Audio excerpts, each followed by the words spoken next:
Bismillahirrahmanirrahim. Assalamualaikum warahmatullahi wabarakatuh.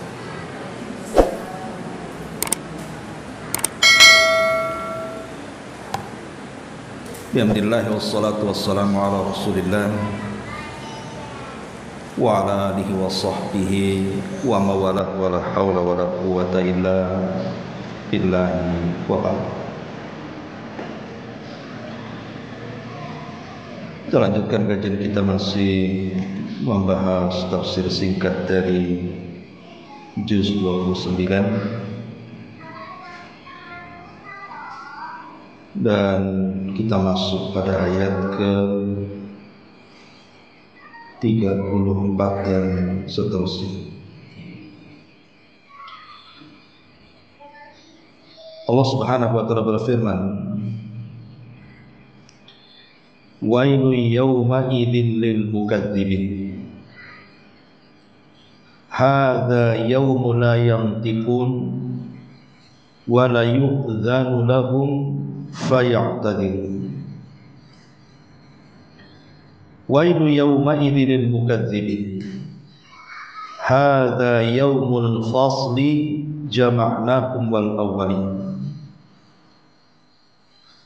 fa in kana lakum kaidun fakidun, wailun yawma idzin lil mukadzibin. Celaka pada hari itu bagi para pendusta. Inilah hari di mana mereka tidak akan sanggup bicara dan tidak diizinkan kepada mereka, kemudian mereka pun memberikan hukum. Celaka pada hari itu bagi orang-orang yang berdusta. Inilah hari perhitungan Allah Subhanahu wa taala. Kami kumpulkan kalian dan orang-orang yang awal-awal, maka jika kalian memiliki makar, maka berikan makar kalian. Celakalah pada hari itu bagi para pendusta. Ma'asyiral muslimat yang dimuliakan Allah Subhanahu wa taala, ayat ini menjelaskan kepada kita tentang kengerian yaumul fasli wal qada, hari di mana Allah Subhanahu wa taala akan membuat perhitungan dengan kita. Kita jelaskan secara global dulu, baru kita rinci. Di sini Allah Subhanahu wa taala mengatakan, hadza yaumun la yantiqun. Pada hari ini adalah hari di mana mereka tidak sanggup bicara. Tentu ada iskal tentang ayat ini. Artinya, ayat ini apakah tidak bertentangan dengan ayat-ayat di mana orang-orang kafir pun mereka pada hari kiamat bicara? Contohnya, Allah Subhanahu wa taala berfirman dalam surah As-Sajdah ayat 12, "Walau tara idil mujrimuna naqisu ru'usihim inda rabbihim rabbana absarna wa sami'na farji'na na'mal salihan inna muqim." Dan alangkah ngerinya jika sekiranya kamu melihat ketika orang-orang yang melakukan dosa itu menundukkan kepalanya di hadapan Rabbnya dan berkata, "Wahai Rabb kami, kami telah melihatnya, kami telah mendengarnya, maka kembalikanlah kami ke dunia, maka kami akan mengerjakan amal saleh. Sesungguhnya kami adalah orang-orang yang yakin pada hari ini." Kapan ucapan ini diucapkan oleh orang-orang yang berdosa itu? Saat mereka melihat jahanam yang dibentangkan di hadapan mereka. Karena ketika di dunia hanya cerita saja, mereka tidak melihat, mereka tidak mendengar bagaimana suara jahanam, sehingga mereka tidak meyakini.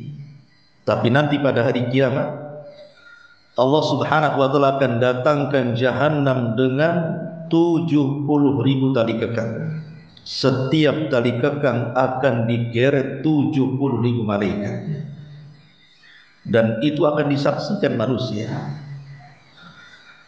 Disinilah orang-orang kafir atau orang-orang yang melakukan dosa mengatakan, Rabbana absarna wa sami'na. Ya Rabb, kami sekarang sudah melihatnya. Ya Rabb, kami sudah mendengarnya. Mendengar bagaimana gemuruhnya api Jahannam itu. Sehingga mereka mengatakan, Ya Rabb, kami kembalikan kami ke dunia. Kami berjanji kami akan mengerjakan amal saleh, dan kami sekarang yakin. Berguna ucapan mereka? Tidak berguna. Bahkan di dalam ayat yang lain Allah Subhanahu wa taala juga berfirman dalam surah Fatir 37, Allah mengatakan, wa hum yastarifuna fiha, dan mereka berteriak-teriak di dalam Jahannam. Mereka tidak sanggup dengan kengerian dan apa yang mereka rasakan di dalam Jahannam, sehingga mereka mengatakan, Rabbana akhrijna na'mal salihan ghairal ladzi kunna na'mal. Ya Rabb, kami keluarkan kami dari neraka ini. Kami akan melakukan amal saleh yang berbeda dengan yang kami telah kerjakan dahulu. Tapi Allah Subhanahu wa taala bantah dan mengatakan, awalam nu'ammirkum ma yatadzakkaru fihi man tadzakkar. Bukankah dulu kami telah berikan usia panjang kepada kalian? Kemanakan usia itu? Artinya di sini orang-orang kafir berbicara. Kenapa Allah mengatakan hadza yaumul la yantiqun? Pada hari ini mereka tidak diizinkan bicara. Bahkan dalam surah Al-Mu'minun ayat 106 sampai 108 Allah mengatakan, qalu rabbana ghalabat alaina shikwatuna wa kunna qauman zalim.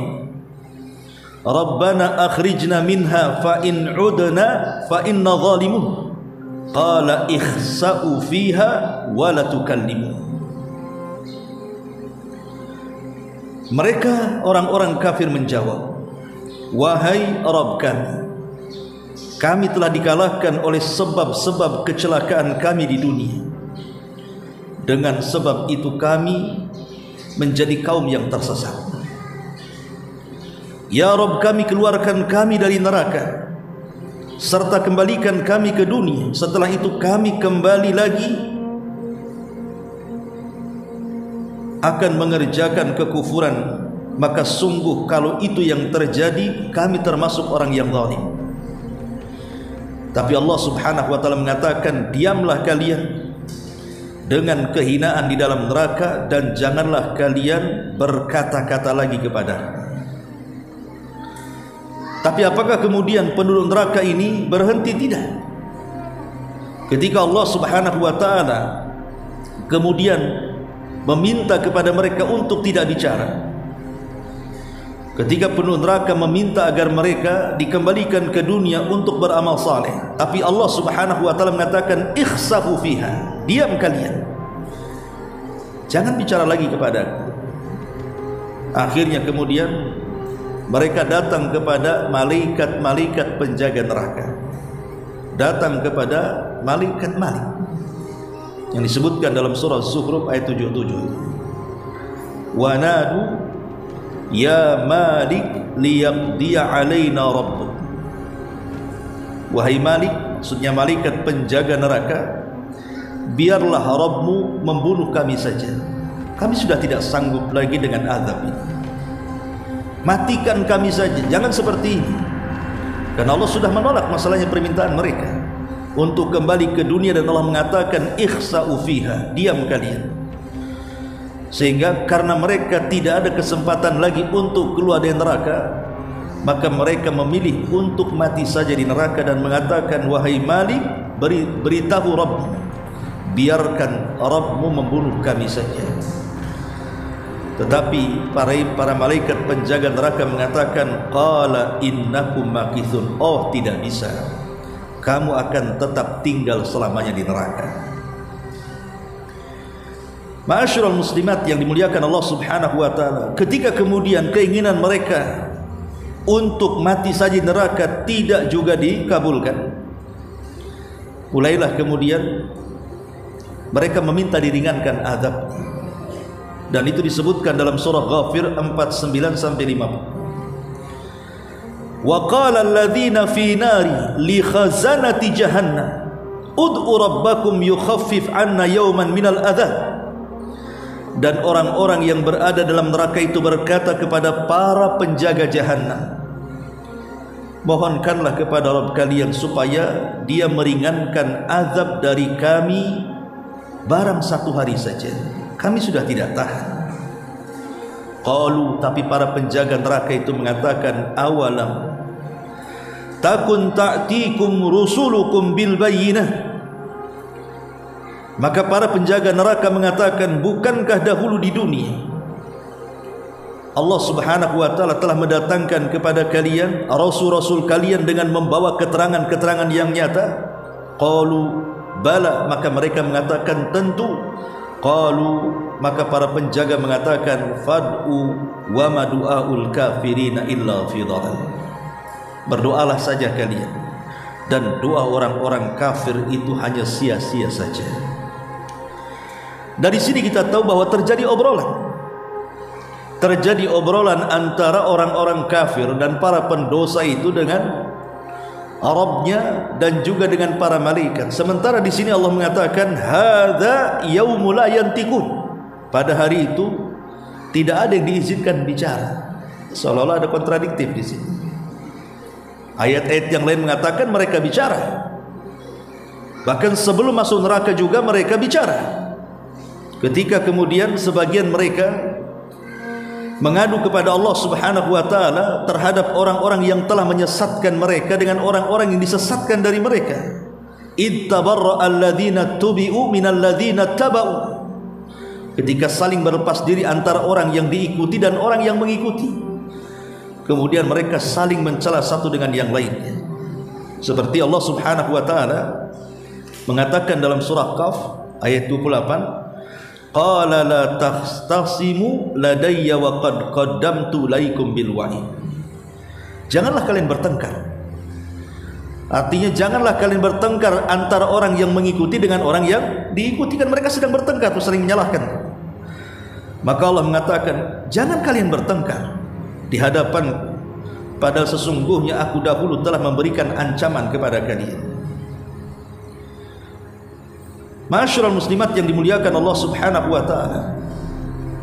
Dan juga disebutkan dalam surah Al-Imran ayat 56 sampai 57. Fa ammal ladzina kafaru fa'adzabuhum 'adzaban syadida fid dunya wal akhirah wa ma lahum min nasirin. Wa ammal ladzina amanu wa amilus shalihat fayuwaffihim ujurahum wallahu la yuhibbul zalimin. Adapun orang-orang kafir, maka kami akan mengazab mereka dengan azab yang keras di dunia dan di akhirat, dan mereka tidak akan mendapatkan pertolongan. Jadi sekeras apapun mereka membela dirinya di hadapan Allah kepada orang-orang yang telah menyesatkannya atau tokoh-tokoh yang telah menyesatkannya, tetap saja tidak ada penolong bagi mereka, karena tidak ada lawyer di situ. Di situ hanya ada mahkamah keadilan yang Allah Subhanahu wa taala tegakkan. Sebagian ahli tafsir mengatakan kalimat hadza yaumul la yantiqun, hari ini tidak boleh ada orang yang berbicara di antara kalian. Ada dua penafsiran. Pertama, bahwa kondisi pada hari kiamat itu bertingkat-tingkat. Jadi kondisi pada hari kiamat itu bertingkat-tingkat dan bermarhala-marhala. Artinya bukan satu kondisi. Ada beberapa kondisi di mana ada kondisi orang-orang kafir itu bicara, di mana ada kondisi orang kafir itu dilarang untuk bicara. Jadi ada kondisi-kondisi yang mereka boleh bicara, seperti saling menyalahkannya mereka orang-orang yang mengikuti dan orang-orang yang diikuti, ataupun berbicaranya dengan para pemimpin-pemimpin yang telah menyesatkannya. Tapi dalam kondisi yang lain ada perkara-perkara yang Allah melarang tidak boleh ada yang bicara kecuali diizinkan Allah Subhanahu wa taala. Sebagaimana Allah Subhanahu wa taala mengatakan dalam surah An-Naba itu, la yatakallamuna illa man adina lahur rahman. Mereka tidak bisa bicara kecuali orang-orang yang diizinkan Allah Subhanahu wa taala saja. Ini satu penafsiran. Penafsiran yang kedua, mereka bicara, tetapi bicara mereka tanpa hujah. Karena di sini Allah menyebutkan dengan kalimat la yantiqun, bukan la yatakallamun, karena kalam dengan mantik itu berbeda. Kalau kalam itu ya bicara biasa, tapi kalau mantik, makanya ada istilah ilmu mantik, ilmu bicara, di mana orang yang pandai bermantik itu biasanya berbobot ucapannya karena ada hujah di belakangnya. Nah, ketika Allah Subhanahu wa taala mengatakan la yantikun, mereka tidak bisa bermantik, mereka tidak bisa mengungkapkan hujah mereka, ya asal bicara saja. Maka bicaranya mereka seolah-olah mereka tidak sedang berbicara. Kenapa? Karena tidak ada faedahnya, nggak ada hujahnya. Apa yang mau dibicarakan? Seperti orang jahil berdebat dengan orang alim, percuma saja. Kamu itu seperti orang yang tidak bicara karena tidak ada hujahnya.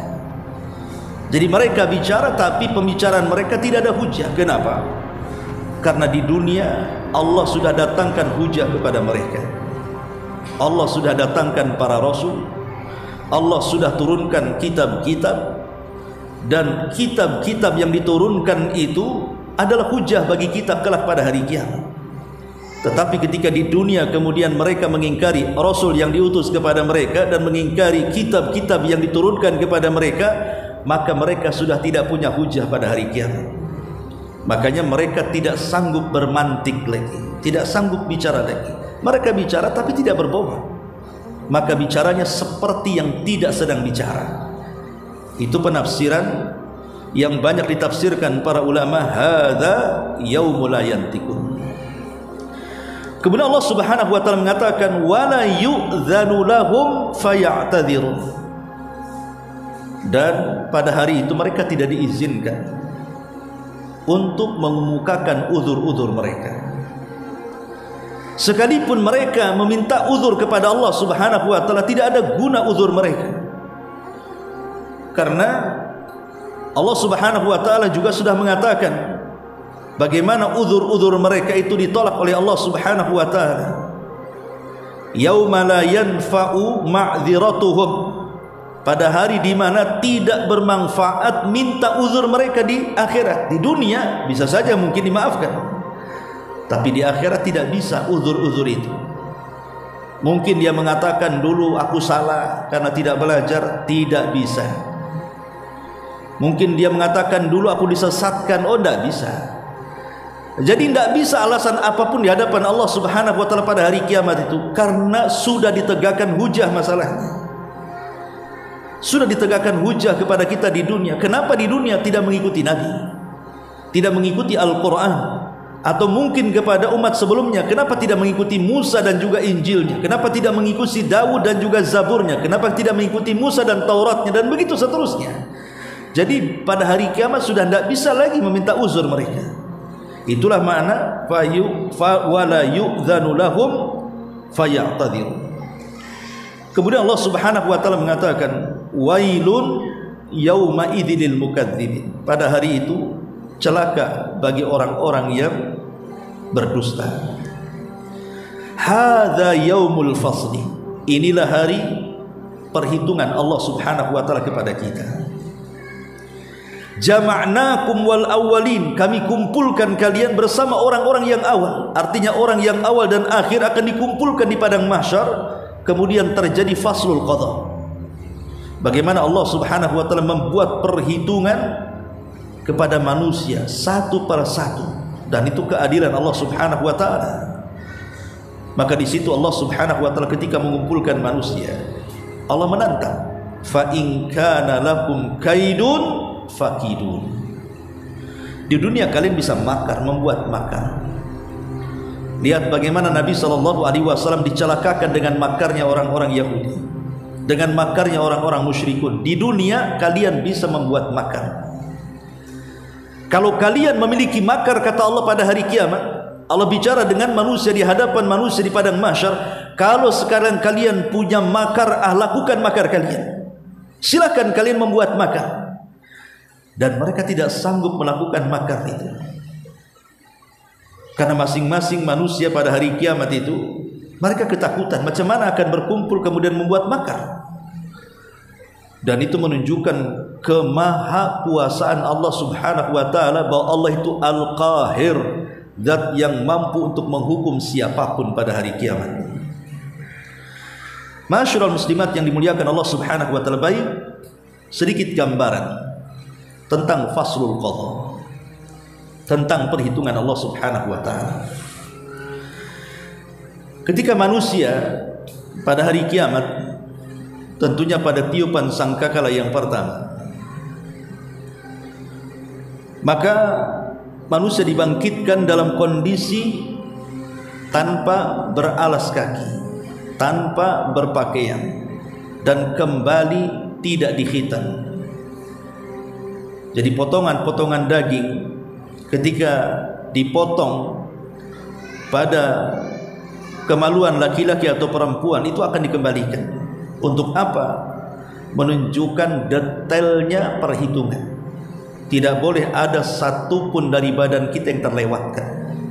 Makanya dikembalikan semuanya. Nah, disitulah Nabi SAW mengatakan, yuhsyarun nas yaumal qiyamah khufatan uratan ghurlan. Pada hari kiamat manusia akan dibangkitkan dalam posisi telanjang, kembali tidak dikhitan, kembali tidak menggunakan sandal, dan tidak ada satu pun harta yang ada di badan. Telanjang pula. Disitulah Allah Subhanahu wa taala akan membangkitkan manusia sesuai dengan kematian. Jadi manusia itu akan dibangkitkan sesuai dengan kematian. Jadi kalau saat dia meninggal dunia memang orangnya baik, ahli zikir, ahli baca Quran, ahli salat, ahli taat, ahli qiyamul lail, ahli puasa, dan ahli-ahli ibadah yang lainnya, maka mereka dibangkitkan dalam kondisi bahagia dan mengatakan, hadza ma wa'adar rahman wa sadaqal mursalun. Inilah yang dijanjikan Allah kepada kami dan benarlah ucapan para rasul. Tapi di sisi lain ada orang-orang yang saat kematiannya mungkin dia ahli maksiat, seorang pezina, peminum khamr, penjudi, seorang yang kufur, musyrik, dan yang semacamnya. Maka saat kebangkitannya mereka akan mencela diri-diri mereka dan mengatakan, ya wailana man ba'atsana min marqadina hadza. Celaka kami, siapa yang membangkitkan kami dari tidur-tidur kami? Jadi di sini ada dua kelompok, ada yang dibangkitkan sangat bahagia, dan ada kelompok yang saat dibangkitkan sangat celaka. Itulah manusia, yub'atsun nas ala ma mata alaihi. Manusia dibangkitkan sesuai dengan kematiannya. Ketika manusia kemudian dibangkitkan oleh Allah Subhanahu wa taala, kemudian dikumpulkan di padang mahsyar, di situ terlihat dua kelompok ini, di mana Allah Subhanahu wa taala membagi manusia sesuai dengan amalannya. Tiba-tiba kemudian datang naungan dari langit, naungan yang akan menaungi kepala mereka dari teriknya matahari yang sangat panas sekali. Kemudian Allah Subhanahu wa taala akan memanggil, siapa di antara kalian yang di dunia menjadi pemimpin-pemimpin yang adil, keluar. Tempat kalian di situ. Maksudnya di bawah naungan tadi. Maka manusia dari mana-mana datang, para pemimpin yang adil, kemudian akan berdiri di bawah naungan yang tidak ada naungan pada hari itu kecuali naungan arsy Allah Subhanahu wa taala. Kemudian Allah panggil lagi, siapa di antara kalian yang di dunia suka bersedekah dan tidak terang-terangan, hanya tahu dia dengan Allah saja, kemari. Maka keluar lagi, kemudian menyatu di situ. Kemudian siapa di antara kalian yang ketika di dunia menjaga kemaluannya dan dia menjaga kehormatannya, dia tidak suka berzina kecuali yang dihalalkannya, ke situ. Kemudian Allah juga panggil, siapa di dunia yang hatinya terpikat dengan masjid, maka kembali di situ. Akhirnya kemudian ada kelompok-kelompok itu yang berdiri di bawah naungan arsy Allah Subhanahu wa taala. Kemudian datang keajaiban yang lainnya. Kata Allah Subhanahu wa taala, siapa yang memiliki cahaya dalam wajah-wajah kalian berkumpul di sana. Maka keluarlah orang-orang yang beriman, yang mereka bercahaya dalam rambutnya karena uban-uban mereka. Karena uban ini akan jadi cahaya pada hari kiamat, maka jangan pernah dicabut. Kemudian akan dikumpulkan di situ. Atau orang-orang yang ketika di malam hari mereka keluar melaksanakan solat isya dan subuh, maka mereka akan diberikan cahaya yang sempurna, kumpullah di situ. Atau orang-orang yang mencintai karena Allah, dia berkumpul karena Allah, dia benci karena Allah. Kemudian orang-orang yang bercahaya itu juga dikumpulkan, termasuk orang-orang yang menjaga wudunya, maka keluar dari anggota badan wudunya cahaya, kemudian di situ dikumpulkan di situ. Jadi sudah terjadi keajaiban, amalan-amalan kita itu akan tampak pada hari kiamat. Tapi di sisi lain ada hal yang mengerikan, karena ada orang-orang yang dibangkitkan tiba-tiba buta. Di tengah-tengah manusia melihat dia pula buta sendiri, padahal di dunia dia tidak buta. Itulah orang-orang yang ketika di dunia melupakan Allah subhanahu wa ta'ala, sehingga dia mengatakan, Rabbi lima hasyartani a'ma wa qad kuntu basira. Ya Rabb, kenapa kau bangkitkan kami dalam kondisi buta? Dulu di dunia kami melihat. Maka Allah subhanahu wa ta'ala katakan, begitulah aku jadikan kalian demikian, karena di dunia kalian melupakan aku, sekarang aku yang melupakan kalian. Kemudian muncul lagi orang-orang yang dikecilkan badannya, bahkan seperti seekor semut di tengah-tengah manusia yang besar-besar. Mereka lah orang-orang yang sombong ketika di dunia. Allah katakan, kumpullah kalian di situ. Maka orang-orang kecil ini seperti semut akan berkumpul di situ. Itulah Nabi SAW katakan, yuhsyarun nas al-mutakabbiruna yawmal qiyamah amsalidhar. Allah akan kumpulkan orang-orang yang sombong pada hari kiamat seperti seekor semut. Ada lagi orang-orang yang kemudian dibentuk oleh Allah subhanahu wa ta'ala. Di lehernya sudah digantungkan 7 lapis bumi, sehingga dia menyeret-nyeret lapisan itu karena memberatkan lehernya. Mereka lah orang-orang yang suka mengambil tanah orang di dunia. Mungkin sejengkal, 2 jengkal, sekapling, 2 kapling, sehektar, 2 hektar. Makin banyak tanah yang diambil dan itu bukan miliknya, makin berat kalung yang ada di lehernya. Na'udzubillah. Ada juga kemudian orang-orang yang dililit ular-ular yang sangat besar sekali. Tiba-tiba datang ular besar, kemudian dililit sama ular tersebut, kemudian dimakan orang itu. Siapa mereka? Orang-orang yang ketika di dunia tidak pernah mengeluarkan zakatnya. Alladzina yaknizuna adh-dhahaba wal fiddah wa la yunfikunaha ila akhiril ayat. Orang-orang yang mereka menyembunyikan emas, perak ataupun barang-barang yang lainnya yang harusnya dizakatkan, dia tidak zakatkan. Maka benda-benda itu akan menjadi ular dan melilit dia pada hari kiamat. Jadi kondisinya ini menyeramkan sekali. Itulah orang-orang yang ada di padang mahsyar. Kemudian mereka harus berdiri di padang mahsyar dengan waktu yang lama, matahari didekatkan 1 mil. Disitulah kita lihat ada orang-orang yang tenggelam dalam keringatnya, seolah-olah dia berenang di kolam renang, tertimbun dengan keringatnya. Ada yang keringatnya ya sedada, ada yang keringatnya selutut, ada yang keringatnya semata kaki, dan ada yang sama sekali kering, tidak ada keringat. Tentu ini disesuaikan dengan amalan-amalan ketika di dunia. Lah ketika manusia kemudian mereka berkumpul di padang mahsyar, maka disitulah manusia merasa nasib mereka tidak tentu. Apa yang akan terjadi setelahnya? Mulailah kemudian mereka pun datang kepada para nabi yang mereka berkumpul semua di situ. Kan mereka berkumpul semuanya. Di situ ada para nabi, ada para rasul. Maka mulailah kemudian mereka mendatangi Adam alaihi salatu wassalam yang merupakan Abul Bashar. Memang dia bapak kita semuanya. Dan mereka mengatakan, ya Adam isfa' lana ila rabbik ala tara ila ma nahnu fi. Wahai Adam, mintakan syafaat, pertolongan kepada Rabb. Tidakkah kau iba melihat kami? Maka Adam mengatakan, nafsi, nafsi, urus kalian saja, urus kalian saja, aku tidak bisa. Kemudian mereka mulai melirik Nabi Nuh. Nuh juga sama, tidak sanggup berikan syafaat. Kemudian mereka melirik kepada Ibrahim. Ibrahim pun sama mengatakan, nafsi, urus kalian, urus kalian. Kemudian mereka datang kepada Musa, Musa pun sama. Datang kepada Isa, Isa pun sama. Tapi Isa mengarahkan, datanglah kepada Muhammad.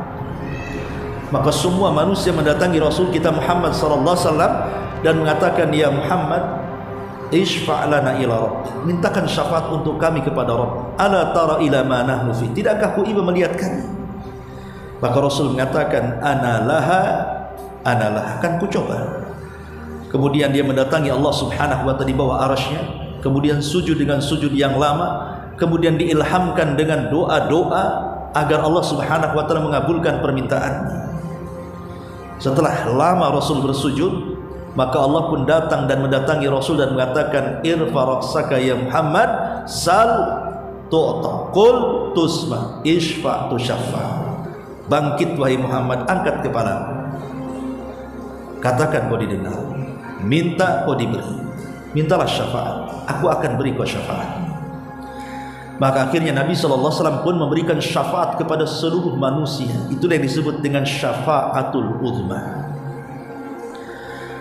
Setelah terjadi syafaat inilah, barulah kemudian manusia akan menghadapi peradilan yang sangat adil sekali. Tidak ada satupun kebaikan sebiji dzarrah kecuali ada keadilannya di situ, dan tidak ada kejahatan walaupun sebiji dzarrah kecuali ada keadilannya di situ. Itulah yang disebut dengan faslul qadha. Hadza yaumul fasli jama'nakum wal awwalin. Inilah yang dimaksud ayat ini. Hadza yaumul fasli jama'nakum wal awwalin. Inilah hari perhitungan kalian. Kami kumpulkan kalian beserta orang-orang yang awal-awal. Tidak ada satu manusia kecuali dapat keadilannya di situ. Di dunia boleh jadi orang-orang yang melakukan kezaliman dia selamat dari kezaliman, sehingga orang-orang yang dizalimi dia tidak mendapatkan keadilan. Ada yang dirampas hartanya tidak kembali, ada yang dirampas jiwanya tidak ada yang membalaskannya, ada yang menzalimi tidak ada yang membalas kezalimannya. Itu di dunia. Tapi di akhirat semua akan dimunculkan kezaliman-kezaliman dan akan terjadi faslul qadha, perhitungan yang sangat-sangat detail sekali. Ma'asyiral muslimat yang dimuliakan Allah Subhanahu wa taala, dari mana kita mulai faslul qadha ini? Ketika manusia dikumpulkan di padang mahsyar, maka Allah Subhanahu wa taala akan datangkan seluruh binatang yang pernah hidup di dunia dan mereka menyaksikan. Kemudian terjadi hisab kepada binatang-binatang, baik yang buas ataupun yang jinak, baik yang besar ataupun yang kecil.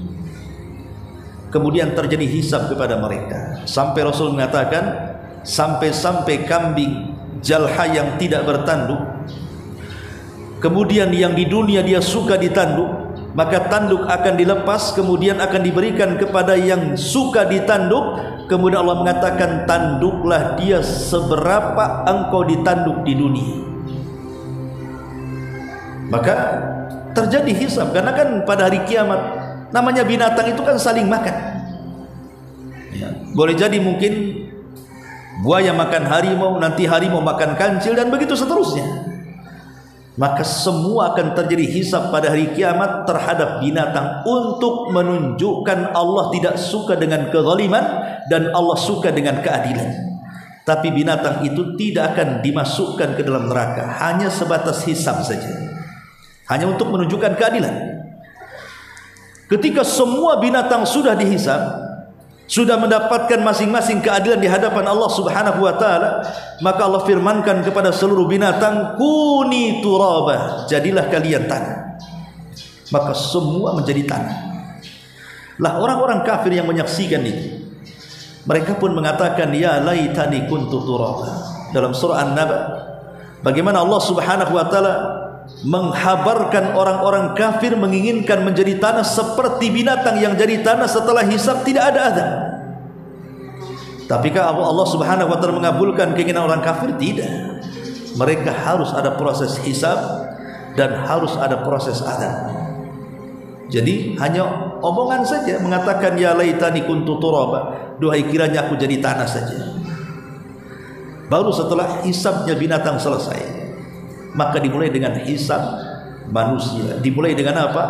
Ardul a'mal.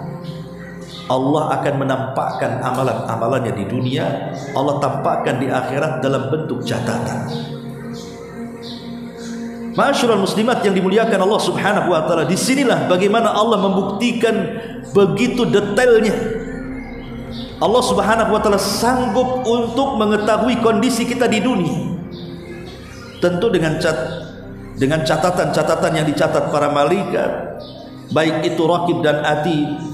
Walaupun sebenarnya Allah tanpa itu pun Allah sudah tahu.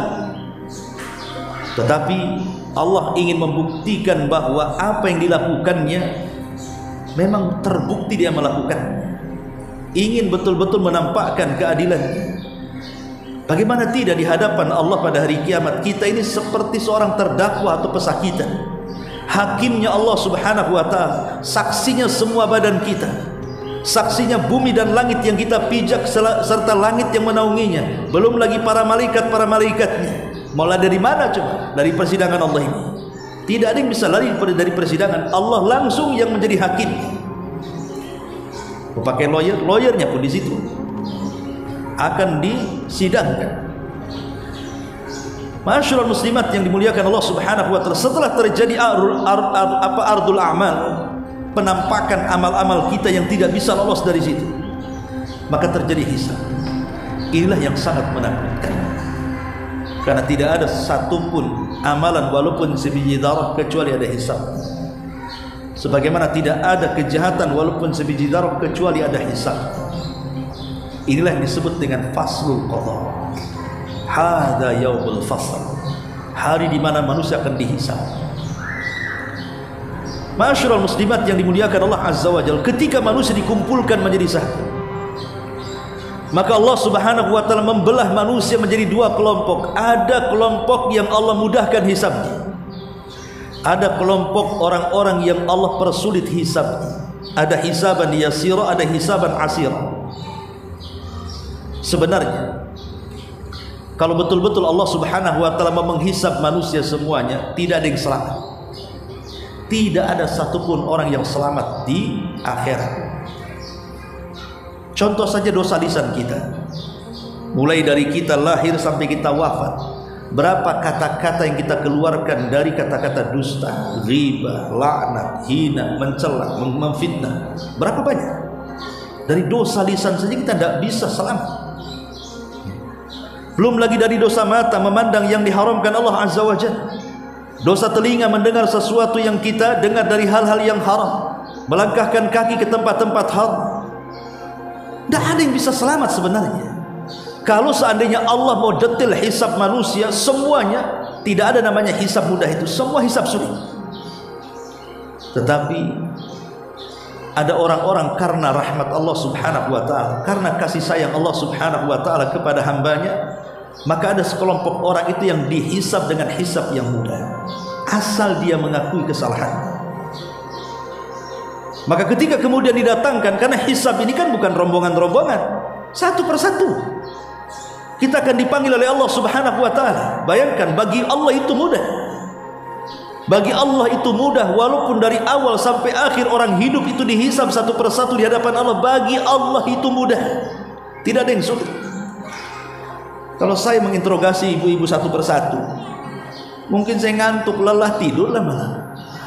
Baru segini aja kan, cemana satu kota Batam saya tanya satu-satu kan.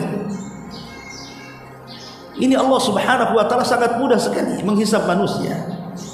Sehingga ada orang-orang yang ketika ditanya oleh Allah Subhanahu wa taala, sementara catatannya ada di hadapannya pun Allah mengatakan, "Iqra kitabak", baca catatan. Dia membaca. Kemudian Allah bertanya, "Bukankah kau sudah melakukan ini itu?" Dia mengatakan, "Ya, wahai Rabb, ya, ada di catatan ini, ada di catatan ini." Dia mengakui semuanya. Harusnya orang seperti ini tidak layak diampuni karena terlampau banyak dosanya. Tapi kasih sayang Allah Subhanahu wa taala melampaui kemurkaannya dan mengatakan dahulu di dunia, satartuka laka fid dunya wa ghafartu lakal yauma.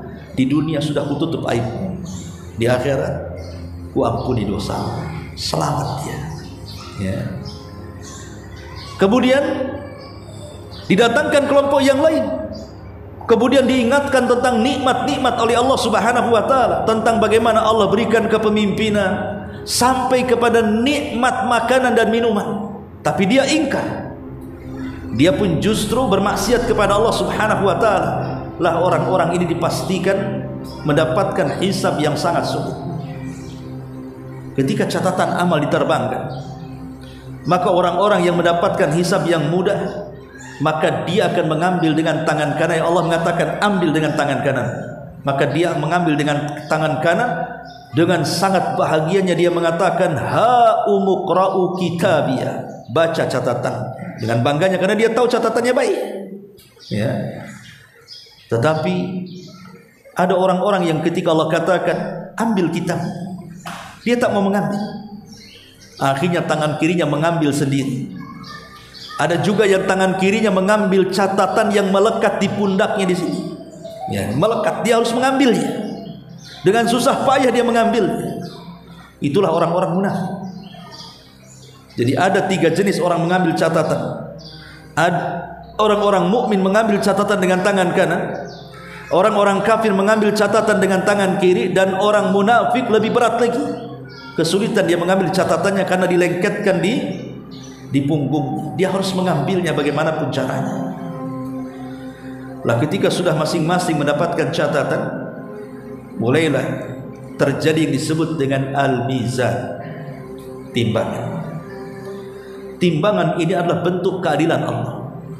Fa amma man thaqulat mawazin, barang siapa yang berat timbangan kebaikannya, fa huwa fi isyatir radiyah, maka dia akan mendapatkan kehidupan yang diridhoi Allah. Tapi fa amma man khaffat mawazinu, tapi barang siapa yang ringan catatan kebaikannya, fa ummuhu hawiyah, maka dia akan dibalikkan kepala di bawah, kaki di atas, kemudian dijungkirkan ke dalam neraka hawiyah. Wa ma adraka ma hiya narun hawiyah. Ma'asyiral muslimat yang dimuliakan Allah Azza wa Jalla, luar biasanya timbangan ini sangat besar, melebihi besarnya langit dan bumi. Dan apa yang ditimbang? Pertama, badan kita akan ditimbang. Yang kedua, catatan amal kita akan ditimbang. Dan yang ketiga, amalan kita akan ditimbang. Dan tidak ada sebiji darah pun yang terletak di timbangan itu kecuali pasti akan terdeteksi dengan timbangan. Menunjukkan apa? Menunjukkan detailnya timbangan itu untuk menunjukkan keadilan. Jadi walaupun kecil sebiji darah, hatta kulit ari dalam biji kurma sekalipun, yang di dunia itu mungkin tidak ada gramnya, saking ringannya. Jangan cerita on kilo, gramnya pun tidak terdeteksi dalam timbangan gram itu. Itu saja terdeteksi dalam timbangan di hadapan Allah Subhanahu wa taala. Dari sini Allah mengatakan faman ya'mal mithqala dzarratin khairan yara wa man ya'mal mithqala dzarratin syarran yara. Jadi semua akan ditimbang. Disitulah terjadi keadilan Allah Subhanahu wa taala dalam faslul qada, hada yaumul fasl. Baru setelah itu, setelah selesai penimbangan semua manusia, dan manusia terbagi menjadi 2, ada timbangannya berat dalam kebaikannya, ada yang justru berat dalam keburukannya. Ada yang 50%, 50%, 50-50. Mereka lah ashabul a'raf yang disebutkan dalam surah Al-A'raf. Setelah terjadi timbangan, apa yang terjadi? Allah gelapkan dan tidak ada satupun cahaya. Kalau sebelumnya masih ada cahaya ars yang menaungi mereka, tapi ketika itu Allah padamkan cahayanya sehingga gelap segelap-gelapnya. Lah ketika kemudian dalam kondisi gelap, disitulah Allah mulai membagi tiap-tiap manusia cahayanya. Ada yang mendapatkan cahaya besar, ada yang mendapatkan cahaya sedang, ada yang mendapatkan cahaya kecil, ada juga mendapatkan cahaya kadang bercahaya kadang padam. Dan mereka orang-orang munafik. Karena orang-orang kafir, mereka sudah dimasukkan ke dalam jahannam. Lah dengan cahaya-cahaya itu tiba-tiba Allah Subhanahu wa taala bentangkan satu jembatan di bawahnya jahannam. Itulah yang disebut dengan titian siratal mustaqim. Maka orang-orang yang beriman sanggup melintasi dengan berbagai macam bentuk. Ada yang seperti kilat langsung ke sana. Ada yang seperti kuda balap langsung ke sana, ada yang seperti lari kencang dan begitu seterusnya. Ada yang tertatih-tatih, kadang jatuh, kadang berdiri dan begitu seterusnya. Tapi ada yang kepleset kemudian masuk ke dalam jahanam 70 tahun baru sampai di dasar. Ketika orang-orang munafik, cahaya mereka padam. Mereka mengatakan, "Umduruna naqtabis min nurikum." Tunggulah kami, biar kami mengikuti cahaya.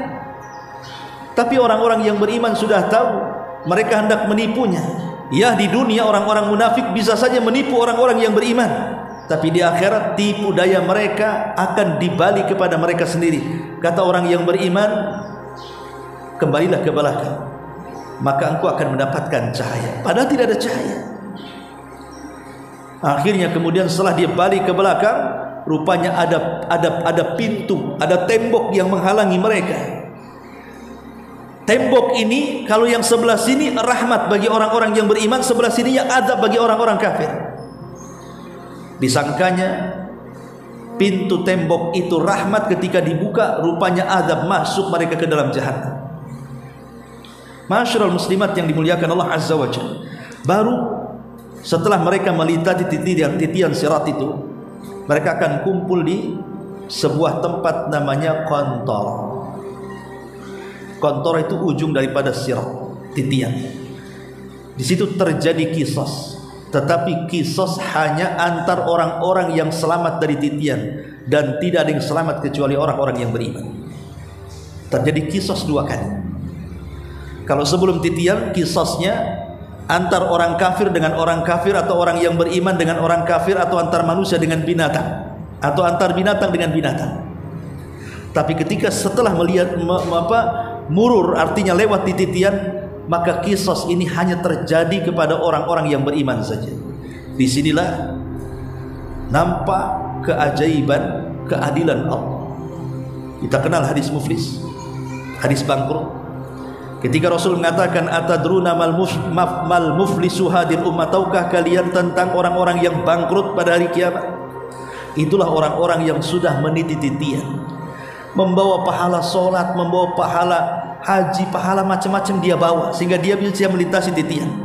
Tapi dia tidak sadar, di dunia dia pernah mendolimi orang, itu masalahnya. Pernah mencaci orang, pernah menggibah orang, pernah menumpahkan darah orang, pernah mengambil harta orang, dan begitu seterusnya. Terjadilah apa yang disebut dengan barter pahala dan dosa. Ketika dia masih punya pahala, dia bisa bayar dengan pahalanya. Ketika dia tidak punya pahala lagi karena habis diberikan pahalanya, dia akan diberikan dosa-dosa orang-orang yang didoliminya dan harus ditanggungnya. Itulah bangkrut, pahala habis, dosa orang pula ditanggung. Kalau dalam dunia usaha, modal ludas, hutang pula setumpuk. Apa tidak bangkrut itu? Lah baru kemudian setelah adanya, kenapa terjadi kisos lagi di sini? Supaya orang-orang yang masuk ke dalam sorga itu betul-betul hati mereka bersih, tidak ada kedengkian lagi, karena sudah habis kisos mereka, sudah terbayarkan. Sehingga ketika melangkah ke sorga itu sudah tidak ada dendam lagi. Sehingga ketika masuk sorga mereka satu hati, tidak saling dengki, tidak saling dendam, tidak saling membelakangi, tidak saling menggibah, dan begitu seterusnya. Betul-betul qalbun wahid, satu hati yang semuanya baik, tidak ada yang jelek. Setelah kemudian mereka pun masuk ke dalam sorga dari pintu-pintu sesuai dengan keahlian ibadah, maka mereka akan mendapatkan nikmat ma la ainun ra'at wala udhunun sami'at wala khatara ala qalbi bashar. Kenikmatan yang tidak pernah dilihat, didengar telinga, bahkan terlintas di otak manusia pun tidak bisa. Itulah disebut dengan yaumul fasl. Hadza yaumul fasli jama'nakum wal awwalin fa in kana lakum kaidun faqidu. Wallahu a'lam. Baik, sampai di sini saja.